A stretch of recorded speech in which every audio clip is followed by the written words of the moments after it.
At a wrist from the game, but he's full. Hasty, ankle, limited. Maurice Hurst, calf, limited. Bosa won't practice, just a rest day. Fred Warner, hamstring, won't practice. Elijah Mitchell won't practice, just a rest day. Trey Sermon, ankle, won't practice. Greenlaw, groin, won't practice. Marcel's in the protocol. Debo, groin, won't practice. Mack, just a rest day, won't practice. And Trent Williams, rest day. Go ahead. For Hasty and Hurst, is there a chance that they can play on Sunday? Yes. Any Mohamed Sanu update? No, I don't have one.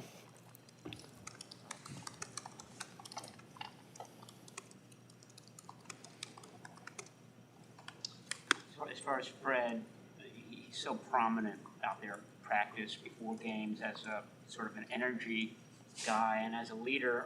Are you curious? This will be the first game he's missed. Are you curious who's going to kind of step up into those areas for your team? Yeah, I mean, I think it'll be Aziz. I mean, when I look, Fred's a leader and stuff, but on game day, it's not like the big pump-up speeches or anything. It's how he does his job on the field. And Fred's the leader out there because he's the quarterback of the defense. He gets the calls. He gets everyone lined up, being the Mike linebacker. And this week that'll be Aziz, who's, I think, more than ready for it. What do you make of the Seahawks' struggles offensively? It's a team that you've played a lot of games with, but it looks like a very different version of them right now. I mean, I know it's a matter of time with them. They've done it before. They got a lot of good players there, some competitive guys. I know their coaching staff too is a good coaching staff. So, I mean, people go through it. Especially when your quarterback misses some time. You have different guys in there. It takes a while to get that continuity, but even though they struggled on Monday night, just like typical Seattle fashion, you saw how they almost won the game too. It took stopping a 2-point conversion, having a legal formation on onside kick, and so it really doesn't matter how they've been. It's always going to come down to the wire. You've talked a lot about Bosa's physical abilities and things he does in terms of getting himself in shape and all that stuff. From a mental side of things, how have you seen him grow, maybe just in terms of the way he attacks, opposing offensive attack? I mean, I think Nick's one of the smarter players I've ever been around. I mean, he's extremely talented, but just the detail he looks into everything. You ever sit and listen to him and Trent Williams just have a conversation about one pass rush move that, I mean, I barely can see it all. And then you hear them talk about 25 different things that happened in 3 seconds, and you see the technical stuff that he's always on. And so the more he goes against guys, the more he studies tape. Not everyone's like that, but he soaks in a lot, and he applies it to his game, which has been real impressive. When you have a guy like Debo, do you have Debo-specific plays or, carry over, say, to this week? Is it just like, you guys have people who can do the same things, but maybe they play different positions or what have you? Yeah, it's usually like that. I mean, it's you give plays to whoever can do them, however, which way, whether, and it works in the pass game and the run game that way. But some stuff you've seen Debo do. George has done that before, not as much. We've had Ayuk do it before. So, if you think it's effective, then you do it. When you guys get on a win streak like this, how do you approach it in terms of keeping them humble, but also trying to appreciate and carry over the positive momentum? I mean, I don't really worry. I think our guys are pretty humble. We're not sitting here, we're one game over 500. They don't need me to tell them that. This league, it's different each week. We don't look at it as we just arrived. We look at it as we've done right 3 weeks in a row. Is that what it is? Yeah, 3 weeks in a row.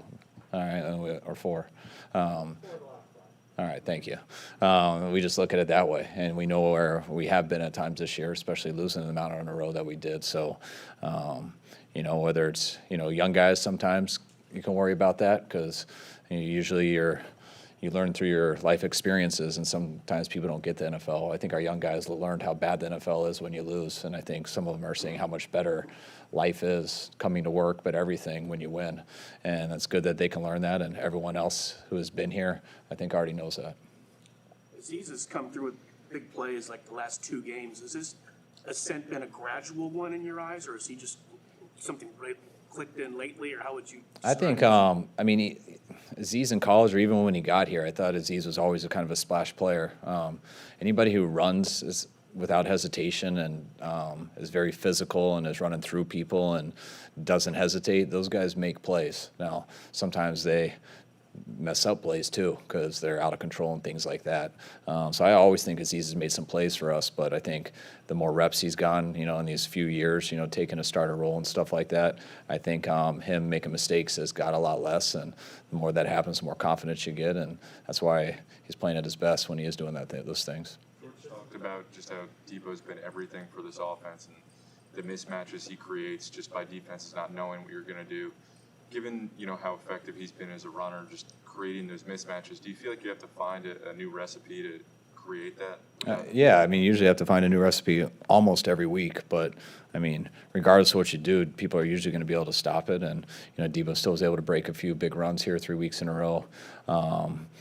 But regardless of who breaks it, whether it's Debo, it's not some real trick. It's real good blocking and having a good runner who's got a chance to, break a tackle and making it explosive, not just a 6-yard gain. And I think Elisha's done a pretty good job of that. And I think we got some guys who are capable. And the more big plays you get, the easier it is to win. Does Mike always wear the green dot, or do you? On our team, he does. And So regardless of who it is, what's the purpose behind that? just it's got to be someone who doesn't come off the field. People who play with a lot of DBs and stuff, they usually give it to a safety or something like that, but it's got to be a guy who doesn't come off the field. Seems like Demetrius Flanagan-Fowles could have a big role on Sunday too. What did you guys like about him coming out, and as far as converting him from safety to linebacker, what were you kind of seeing in him? Well, I mean, when you always, when you're looking at a draft, you got to see where you can get guys, and he was a guy who's a late round safety, and didn't go. I don't think he wasn't drafted. He was a free agent, and Saleh and D'Amico just looked at him as they thought he had the capability to play linebacker. The style he played at, knew it would take him a couple years and stuff. So we tried to beef him up a little bit, teach him the ropes at linebacker, and we put a lot of time into him just from coaching standpoint, and he's been great here. He's had some setbacks with some injuries, especially in 19, I believe was his biggest one, but he knows how to run the defense inside and out. He's been good in his pass game, and as he's gotten bigger and stuff, he's learned how to play inside the box. I feel like there's almost a morphine of safeties and, like Sam linebackers. It feels like a lot of those guys have some of the similar responsibilities, and some of those guys switch positions. Do you feel like that's happened over the last few years in the NFL? Yeah, I mean, it's all cyclical. Is that the right word? Was it? All right, thank you. All right. I think it's more that. I mean, 3-4 defenses are very interchangeable, and you watch, you go back and watch old games of some of these defenses, and you see it's not much different than now, especially with some of the 3-4 teams and stuff they're doing. I think when you have 4 down lines, it's harder to change stuff up, but you see less of those. You need a lot of different packages and stuff, and the more packages offensive guys do, the more packages defensive guys do. So some years more than others. What's your confidence level with your cornerbacks, Josh Norman and Mosley, going against Lockett and Metcalf this week? I know it's a huge challenge. I mean, those are 2 really good receivers, and you just got to make sure it's not just those 2 versus each other. I mean, in most corners, if you just go out and it's 1-on-1 all day, I don't care what the receiver is, they should eventually get you. So he's got to make sure that they compete, go hard against them. We have a good pass rush. We mix it up in coverage and try to confuse the quarterback a little bit, not give him time when he has the good looks. And when he does have the good look, you got to make sure you come down with a few. You mentioned that when your dad was the offensive coordinator here, he sat and watched all the Bill Walsh installation tapes. Have you done that? No. How long did that take?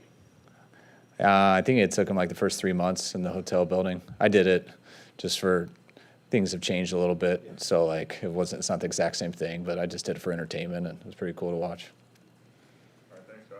All right, guys, thanks.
Doing good. I just want to start off by telling you guys what Stan Quan meant to me. Obviously, you guys got the news.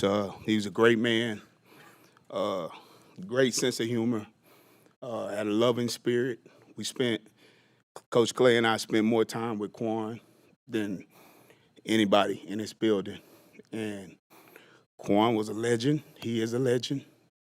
And all the players love him. And I've got numerous amounts of text messages on him.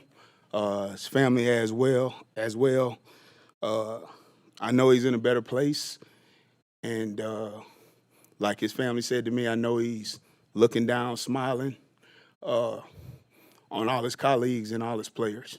And we definitely appreciate him, and he was definitely a joy to be around. So with that, guys, go ahead. Sure, it's tough, Richard. Sorry. How did he maybe influence you, either as a coach or a man, or both? That's a great question, Nick.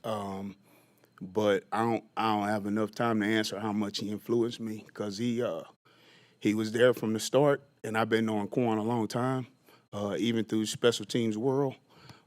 Always kind, always a gentleman, and we were just blessed to be around him. But he influenced me in so many ways with so many different ideas, and hey, you might want to think about this. And having a guy that was a former coordinator when I first started, I can't put a value on him.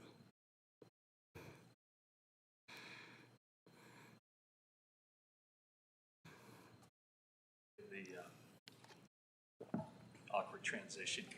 Yeah, we good. Go ask what you want to ask, man. We good. Yep. Coming off of this last game, Yep. I'm sure you have a lot of coaching points to share with your guys. Yeah. Where do you start?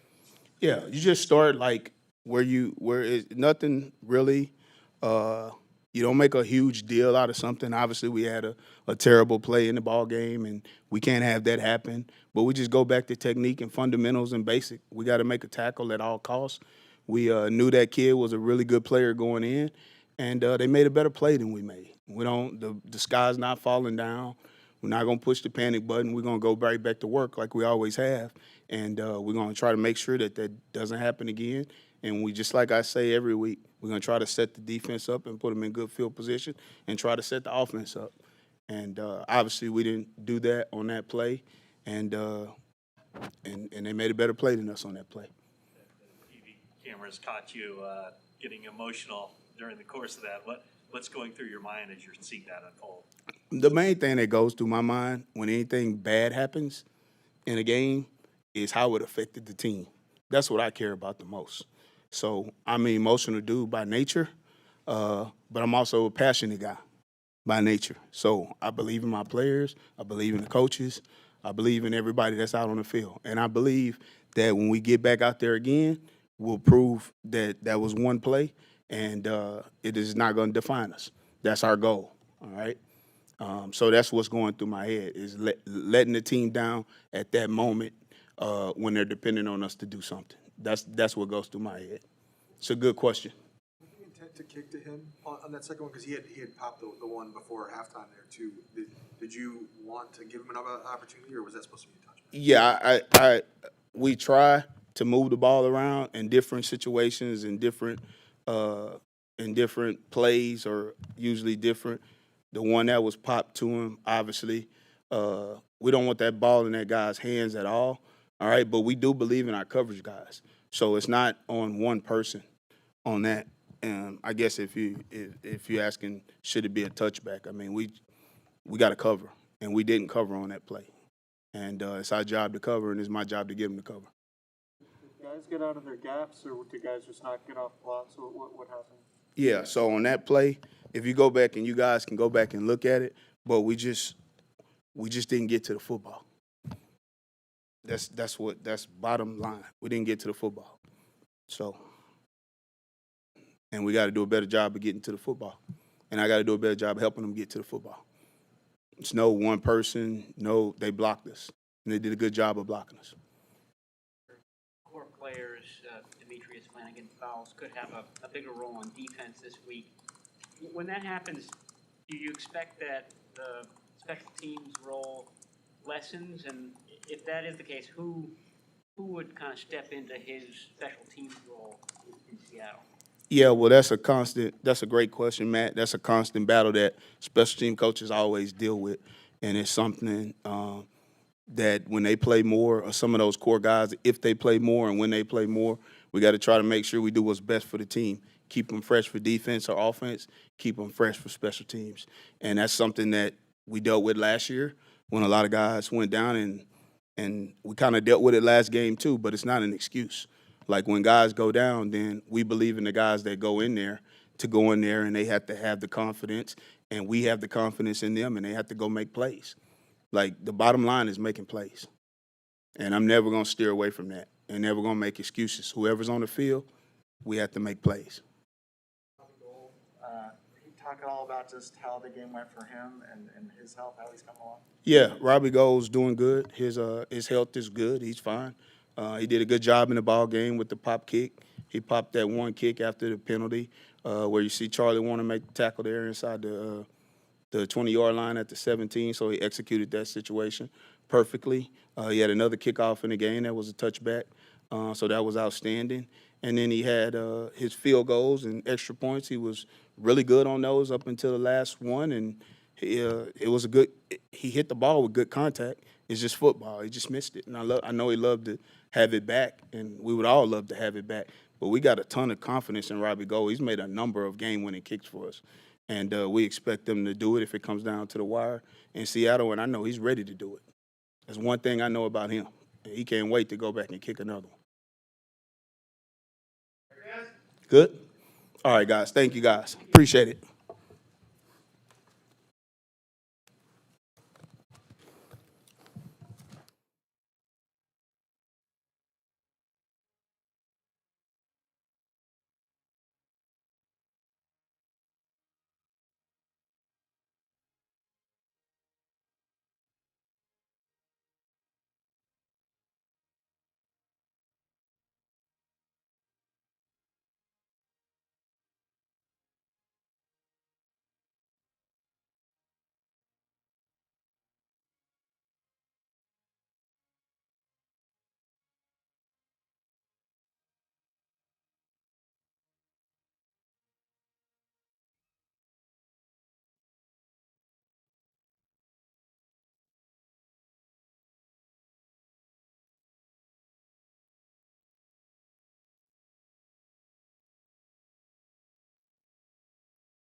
Mental standpoint, when you have to wear the green dot, all that kind of stuff, communicate? Really nothing. Honestly, the only difference is I get the plays first before everybody else. I mean, when Fred's out there, like I prepare the same way every week, and he does the same thing. So I mean, when he's communicating, he gets the call out instantly. I'm communicating to my side, he's communicating to his side. So obviously, like his presence itself, just who he is, what he means to this team, is going to be missed. But as far as for me, how I prepare different, I really don't. Do you guys have any practice time where you get the practice stat ahead of time, just so logistically you're ready to go? I know you did it during the game this past week, but before that, did you have any practice with the radio in your helmet? I mean, I practice like literally since my rookie year. I've always been the backup mic, so I have to have it in my headset every practice anyway. So it's literally nothing different, honestly. You have a backup mic in games too? I have a second helmet that has a backup mic in it because in the game only one person can have it, which just kind of sucks because I'm so used to like in practice being out the huddle like, all right, cool. So now like I gotta listen, but yeah, I have another helmet for whenever something like what happened last week happens. What happens in a game when Fred leaves? You keep your helmet, they just literally like put a dot on the top of it and activate it? So no, it's literally a sticker. Like that dot is really nothing. It's just to let, I guess, the people who are recording or whatever case may be, maybe the referees or whoever knows who has it in their helmet. But inside the helmet, like I have to literally have a separate helmet that's on the sideline that has the dot on the back and that has the microphone in it, the attachments and everything because it's underneath the pads. So. Does that bother you at all? Because I know some guys are really particular about the specific helmet. Is it? Honestly, no. Like, only thing that is weird is just my face mask is different, so I gotta go talk to equipment guys. But other than that, like, I mean, I guess like for me, I wear my hair 30 different ways sometimes. So sometimes I got it froze, sometimes it's braided down. So I guess like I don't know, it doesn't bother me. Your mic has my colleagues with the Alzheimer's Association. Why did that speak to you? It spoke to me because my grandfather, he actually has dementia. And I remember when I first noticed it was my rookie year. And it was when we were in Sarasota getting ready to play the Saints, and I was able to go up to Tampa and see him. And at the time I didn't know, but we had sat down and we were talking about the season. And I just remember, like, because he's going blind as well. I just remember, like, we were talking and some of the stuff we had just talked about, I'm just hearing him say, like, repetitively, and it was kind of funny. But, you always be like, oh, he's old, so just relax. But then I remember right before I left, my grandmother had told me that he had dementia, that it kind of just really, the person that he was to me, he's such a big influence in my life and meant a lot to me just growing up. He's really, him and my mother are the two biggest inspirations I had to even be here. So something obviously that's really dear to my heart. How involved is Fred Warner in helping you prepare this week? I mean, honestly, Fred and me, like, we talk every day regardless, like even when he was playing or not. So I think he's really helped me a lot just in general, just overall, and I've done the same just from communicating and talking to him. So honestly, I think he believes in me and I believe in myself. So it's just really like just picking up where we left off. Like if there's things throughout the week, any other week of the season when I am playing and he's playing, and I'll talk to him about it if it's something that I'm not really on the same page with. So he's always kind of there for me to be able to piggyback ideas off of or whatever. He might see something a different way. So I don't think anything's changed from how he is to me now than what he was before. Demetrius Planning at Fowles doesn't get a lot of publicity. What can you tell us about him? Type of guy he is, type of player he is? Oh man, the type of guy he is, like he's a great dude. That's one of my closest teammates. I hang out with him a lot. As far as like how he prepares, man, he shows up, does everything you ask him to do. I mean, he's another guy other than myself who's had to play all three linebacker spots, which I mean, it seems like it's easy, but all three of them have their own individual ideas and their own individual techniques. And so I think just the way he's been able to prepare. Now, obviously, he shows up on special teams, and he's one of our dogs on special teams. So I think it's going to be good for him to be able to get more playing time and be able to just show what he could really do. You might have to spend 60 or so snaps with him. I mean, in this game, does that closeness that you have, that rapport, kind of show up in those circumstances? I think it does. Just for like our whole group, our whole defense is really tight. Offense, everything. I think as a team, we're just really close. But when you talk about our linebacker room, like all of us are really close with each other. So kind of like what I talked about a little bit last week, when you have like somebody like Fred and Dre go down, like the guys that come in, Marcel and Demetrius, like we all talk to each other. We're all really close with each other. So it's not like, I'm in with a guy I really don't feel comfortable with. Like we're all comfortable with each other. So we've been together for like the last 2.5 years. So. All right. Thank you, guys. No problem.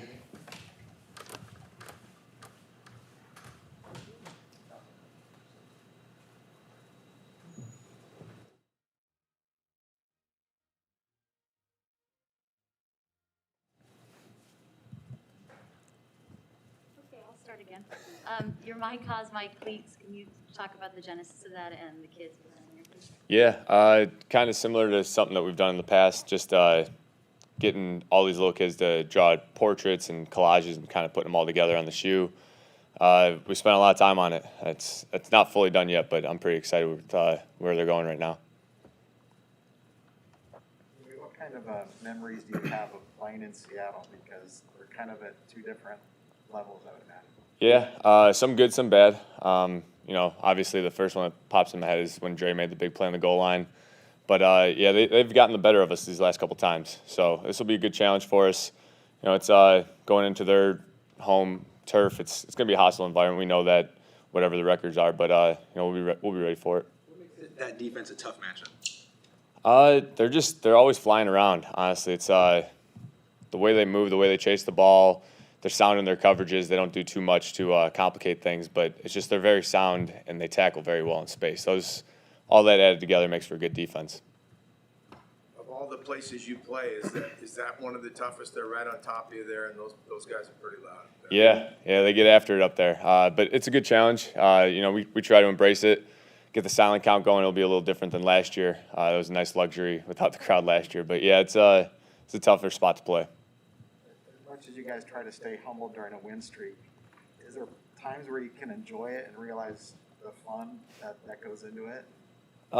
There's always, moments where you could, stop and smell the roses, but those moments, they go by pretty quickly. So you got to enjoy them for that quick second, and then the season it's always, the train's rolling. You got to jump on it and keep moving with it. So it's, we're into December now, so this is when football really starts. As an offense, you guys have been very efficient on first and third downs, but the second down efficiency is way down this year. Is that something you guys pay attention to? Is there any theory or explanation behind that? I think that's more. You might have to ask the coaches more about that one, but no, I don't know. Just avoiding, I would guess, penalties, negative runs, things like that, to put you in second and long, maybe make it more difficult. But no, really, I don't know. We haven't talked about it too much. I know you're not in meeting rooms with Nick Bosa. Kyle was just talking about how technical he is and how much he pays attention to the small details in terms of his study and all that. Have you seen that? In what ways maybe do you see him, in that line of things? You definitely see it. It's hard to see with Bose because Bose is kind of quiet in general. But when you get him talking a little bit and he starts talking about techniques and shit like that, there's a lot going on up there. I mean, he really is breaking down the game, inside and out, the pass rush, the coverage, all this stuff tied together. He's very in tune with it. But yeah, I mean, when you have a guy that could do what he does and he's that tuned into the details at the same time, that makes for a special player, man. You lose Raheem at the beginning of the season, don't have Jeff Wilson until recently. What's it been like to watch the run game evolve to get back to a really strong place, particularly last week? It's been really cool. It really has, just with all the running backs, like you're saying, motioning in and out, injuries, whatever it is, riding the hot hand. But, they've done a great job of it. Debo, too, I'll throw him in that group. But, no, Elijah's been carrying it great. The O-line's been blocking for him great. It's all those things tied together, and then, like you said, we get Jeff rolling again. It makes us dangerous.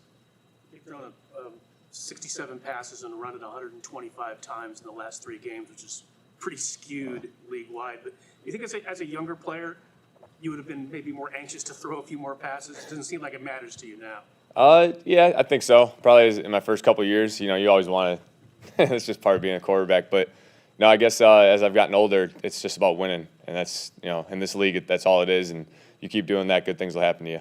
Jimmy, what sticks out to you most about that 19 game with the fans and maybe silencing them and just the momentum and the changes that you had in that game particularly? It was a dogfight of a game, man. It really was. Just all 60 minutes. We knew it always is with these guys.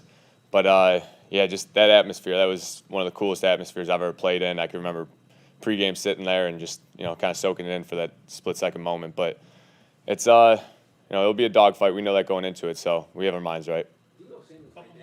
Really easy for your offense at times the last few weeks. I mean, what's going to be the key to playing well on offense without him this week? Guys stepping up. I think, Trent did a great job of stepping in the game when Debo went down. Made a big third down conversion for us. Other guys stepping up and, just moving some guys around. I think it'll be a little easier this week with the week to plan for it. But just, guys have to step up, whether it's at running back, receiver, making yak with the ball in your hands. It's all those little things will add up this game. Going back to your early years in the league, how valuable was it, this is a Trey Lance question, to kind of run the scout team and just observe and do those sorts of things? I mean, looking back to that first year, do you kind of appreciate it more now than you may have at that time? Absolutely, yeah. At that time, I mean, you think you're a scout team quarterback. Myself, I had never done it before, so you don't know how to, fully embrace that role, I guess.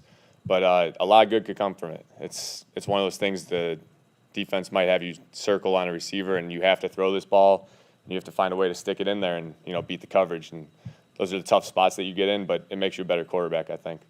You have I mean, you're not the only quarterback to do this, but you have an ability to throw like flat-footed and just kind of torque your body, generate force, whatever is happening there.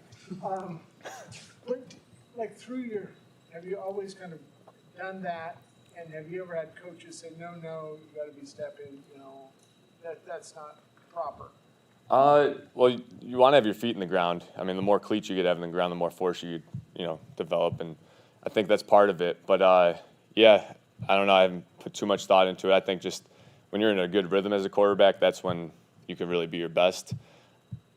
It's just different on each play, I guess, whether it's the coverage, the blitz, what you have to do in the pocket, if you're flat-footed or on your toes moving. I think it just depends on that play in particular. Your foot at Sherfield was not a flat foot. It was more like a back foot, which is supposed to be like, no, don't do that. Obviously, it worked out. But, I mean, do you sometimes have to toe the line between what goes from flat foot to back foot? Yeah, and I think half of it's honestly just reaction and instincts that take over when you're in, like the one to Trent. There was a push from the left side, and I kind of just felt it and tried to fade away with it. So, I mean, there's plays like that happen, and you don't even really realize what you're doing until you watch it on the tape.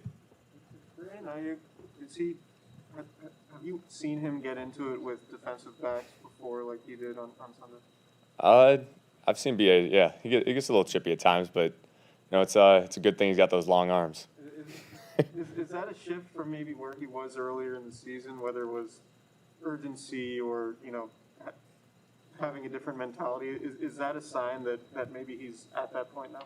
I think it is. I think whenever a guy's doing I don't know, whatever you want to call it, chippy stuff, blocking hard. Whenever he's doing little things like that, it means something to him, and you can see that on the tape. You can see that on the field. You feel his energy. So all those things, I think whatever it was would be that made him flip the switch. It's been working for him. Last one. When you guys aren't doing as much play action, how predictable do you think it is from the defense looking at you in terms of, I guess, trying not to tip your hand or have any tells of what you're going to be doing? There's a fine line. There definitely is. But I think our coaches do a good job of that, balancing act of run, play action, drop back, mixing it all in, keep the protection moving, things like that, just to keep the defense, keep us in the attacking mindset, rather than vice versa. So I think, it all plays a role in it, but that drop back stuff, you don't want to get too predictable. Have you had any tells pointed out to you in your career? I haven't. You got any for me? I heard on the radio somebody said Russell Wilson did that every time he took his mouth guard out, that he was running. Oh, someone's always watching. Good? All right. Thanks, guys.